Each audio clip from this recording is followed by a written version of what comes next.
Hi everyone and welcome to the Aries Moon Girl channel. I'm back. I'm sorry it took so long. I'm back with another free reading for one of the viewers that has won this in the Christmas competition. I'm sorry for the delay.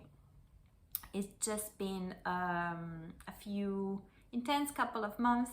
When I started the competition, when I started producing more videos, I was back home in Romania at my mom's place. Then I had to come back to London due to work, although I'm working from home, but it's been a bit intense. And to be honest, it's a lot now here. It's full quarantine, just a lot to digest, and probably with all the planets on my 12th house as well, it's just been a time to kind of seclude myself and regain powers and find it within me, find the power within me to continue with my plans, my hobbies and all of this. So I'm coming back with the readings now. And today we're gonna do a Jordan's reading, and I have her chart here. I'm gonna show it to you guys on the I'll put the picture up so you can see it. And we're gonna do a superpower reading. And Jordan, sorry for the delay, but now we're here and looking at your birth chart. 1 second, let me see. Okay, so we've got it now. We're gonna do the superpower reading. Remember, the first thing, we're gonna look at the whole chart and where most of the planets are placed, what houses, what quadrants, where is the emphasis. And I would say this is a pretty balanced chart. So you have a lot of the planets kind of spread out through all the quadrants. So this is a good sign that you have a good balance between self, the other, society, and spirituality. So it's good because the spread is even. But then looking at certain houses, there's certain houses that have a lot more emphasis. So one of the houses that has a lot of emphasis is the 6th house, and this is where your sun is as well, but Mercury and Venus all in the 6th house. Then you have the 8th house where you have your North Node and Mars and Chiron, and the 2nd house where you have your Moon, but also there's the 1st house where Uranus and Jupiter are. So I would say most important, 6th house, there's a theme of service in your chart. There's a theme of service. There's a theme of doing services for others, doing routine things, doing things that have to do with health, doing things that have to do with work, like accomplishing tasks and things like that, and doing them in the service of others. Like one example of a person that has this in my head is Obama, and you would not expect Obama to have it, but he has it. And he was working for when he was in Chicago, he was trying to be of service to others. That was his area where he was focused. So there is something that has to do, even if you're not necessarily doing civic work or helping others. You might be in health, you might be just a person that through your action you make other people's lives easier. So that's the 6th house. Then the 8th house has to do a lot with going deep within. So I think that's a theme of yours for this lifetime, and there's maybe subconscious things that have to do with intimacy, that have to do with discovering that inner self of yours. And then there's the 2nd house that has to do with self-worth and value, and this is where your Moon is. And then the 1st house that has to do with personality and how you come across to others. So the 2nd house with the 1st house have to do with your value and how you present yourself to the world, what you embody in this world. So I think there's a big theme around that. There's a theme about servicing others and being helpful to others, and there is a theme about discovering your inner depth, maybe going towards a more tormented side of life, but we'll go into this in the second part. So this is just looking at the overall picture. Then for the second part of the superpowers, you know, I talk about the sun and where the sun is placed, and that house where the sun is placed is really relevant, but the sign where the sun is placed gives the entire flavor. So in your case, you have the sun in Cancer in the 6th house. Sun in Cancer. Cancer is the first water sign. Water signs have to deal with emotion, have to deal with the love that flows through us, have to deal with pure emotion and pure sensitivity that flows through us. So Cancer is a very sensitive sign in a way. It's a cardinal sign as well, so it's a go-getter. It sets its mind on something and goes and gets it. Apologies. But at the same time, the Cancer sun also is very sensitive to outside influences. Cancers are known to be reactive, or to be, sometimes they call it moody, but it's not so much moody. Like this cardinal water sign expresses emotion more than the rest. Scorpio and Pisces do not express it so openly. So Cancer really flows with the emotion. Cancer is very nurturing, cares a lot about family, cares a lot about dear ones, cares a lot about the environment right next to them. So being of service to those right next to them. So they are excellent family members. And now thinking that the sun is in the 6th house as well, so service, double service. I see Cancer as being a sign of service as well. So I see you as extremely giving in a way. There's a lot of giving from you to those around you.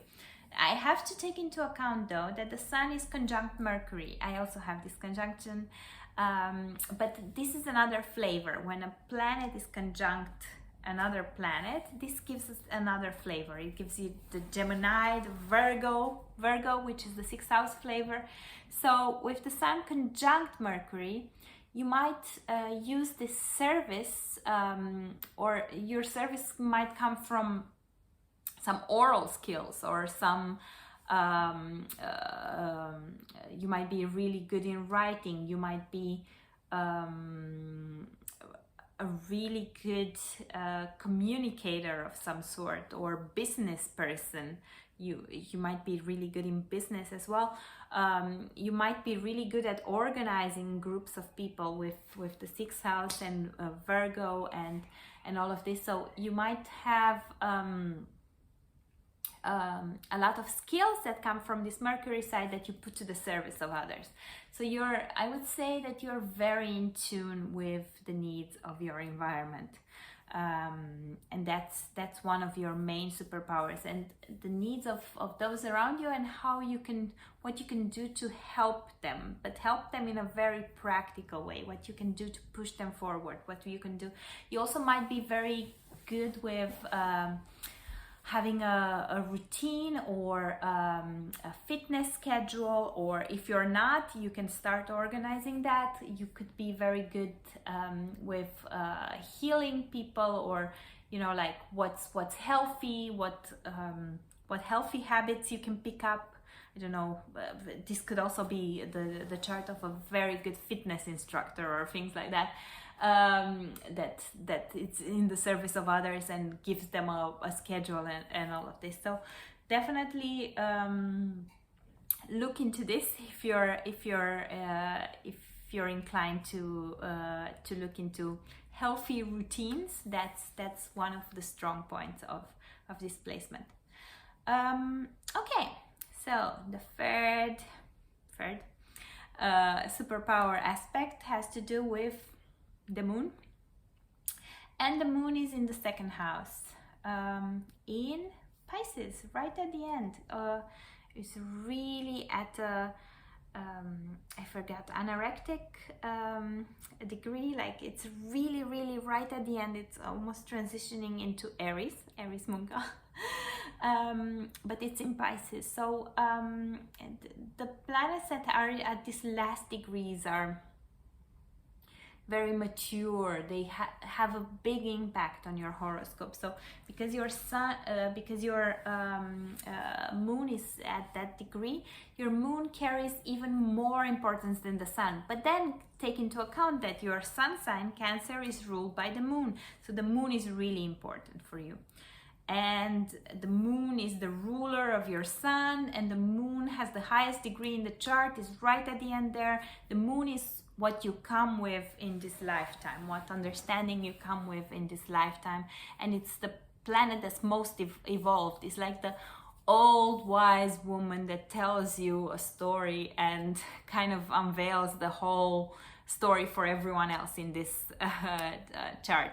And in your case, it's also in the old wise woman sign. It's in Pisces. I love Pisces moon. I'm a Pisces sun, Pisces Mercury, Pisces rising, but Pisces moon has so much beauty and depth, and it's just in tune. Pisces moon can really read the atmosphere, can really... Pisces moon translates the consciousness of the collective consciousness. I have in my videos about Pisces moon, I say Michael Jackson, Elvis Presley, Prince, Frank Sinatra, they were all Pisces moons, and I find it very artistically... apologies, I'm just, yeah. I don't know why the yawning is coming. I hope those are signs of truth. I find it very artistically inclined, and I think the Pisces moon just feels what the collectiveness is thinking and translates it into art. It can be also a curse, because when you're so in tune with everything, you feel so much and you're so sensitive, and at the same time other people are not that sensitive. So also taking into account that is the ruler of Cancer, and Cancer is also very sensitive, so I think you're very in tune with a lot of things and very much can translate beauty into art, into anything like this. And to be honest, the moon is in the second house. You have a south node in the second house. You might be, I don't know, these are also placements of wealth or money coming from your talents. You might be making money through your talents, or you might have family money. You might be born into money, or you might be able to make money from your talents. I'm telling you this, something very artistic, something very... that has to do a lot with art and with translating this collective emotion of other people and producing something beautiful. Pisces moon.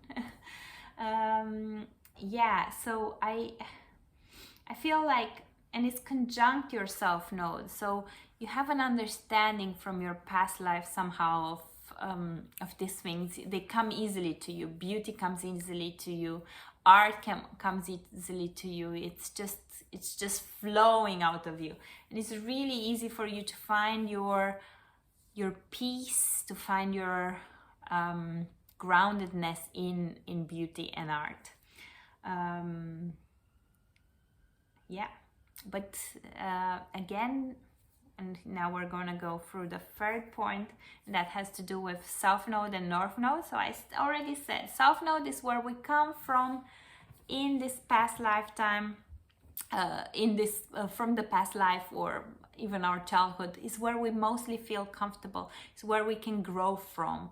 And North Node is where we're headed towards, where we absolutely need to acquire that to be to feel safe, to feel accomplished in this lifetime. So as I said, your South Node is in Pisces, and your North Node is in Virgo. So again, that's 6th house Virgo. So you get the help in this lifetime to go towards that servicing others, to go towards that mercurial, pragmatic mind and all of this. But where you feel more comfortable is within arts, is within dreams, is within beauty, is within emotion. But you're very conscious that you need to get it together in this lifetime and deliver something for others, and deliver it in a pragmatic way. And this is where you're headed towards with your Virgo North Node, and also Sun in the 6th house. So definitely there is an interplay between, there's the other thing is the house where the South Node is placed and the North Node. So your South Node is placed in the 2nd house, and the North Node is in the 8th house. So you might be coming from a more quiet, stable, artsy, beautiful life, and headed towards more of a search within yourself, find your true meaning, a bit of turmoil in the relationships with others, a bit of inner turmoil, a bit of finding yourself. 8th house. There's an interplay. I have the opposite. I have the 2nd house North Node, so I come from more drama and headed towards quieter times, but there's an interplay, then it comes back and forth. So I would say that probably you're not only between pragmatic and artsy, you're also between, okay, my own self-value, the relationships with the others, and finding myself through those relationships and digging deeper within myself through those crisis situations or through the relationships that are created with others. So you might know what this is all about. You can dig a bit deeper here. Okay, and the last point has to do with where Venus and Mars are placed. Venus is what we attract to us, it's what we most value, what comes to us, and Mars is what we go after. So Venus, 6th house again, and Cancer again. Towards the end of the house. So you attract, or you like nurturing, you like things that have to do with the same acts of service, of servicing your family, of closeness, of devotion for those that are close to you, and service towards those that are close to you. And with that placement there, you're probably inclined to offer a lot in relationships, inclined to offer a lot to other people, inclined to have a very nurturing, loving, idealistic idea about love, because Cancer can be pretty idealistic and safe, and it just feels like a warm blanket, like a very, very loyal, in a way of loyal, family oriented, sweet hearted person. And then the 6th house again, servicing others, routines again, I would say, if you're into fitness, if you're into anything that has to do with healthy habits, health in general, go for that, focus on that. And then your Mars is in the 8th house as well. This time it's in Libra. Mars in Libra is a bit, goes around the bush, so you might not always go directly for what you want. You might go around the bush and not be totally open with it, but it's in the 8th house. Again, that need to dig into your soul, and how you're gonna act towards others is gonna have an impact on your inner transformation, on your inner on your intimate relationship with yourself. This is the 8th house. So yeah, you might not necessarily go straight for what you want. You might go around it, but then you might be relentless in what you want. You might not give up at all because it's in the 8th house. So you might hold on to it and really work towards it, but more in silence and more indirect. So this was your birth chart reading. These are your superpowers. Let me know if you have any questions. I'm sorry again for the delay. I'll continue with the remaining ones, and until next time, I'm Aries Moon Girl. I care about the stars, but most of all I care about you, and this is why I do these videos. Thank you.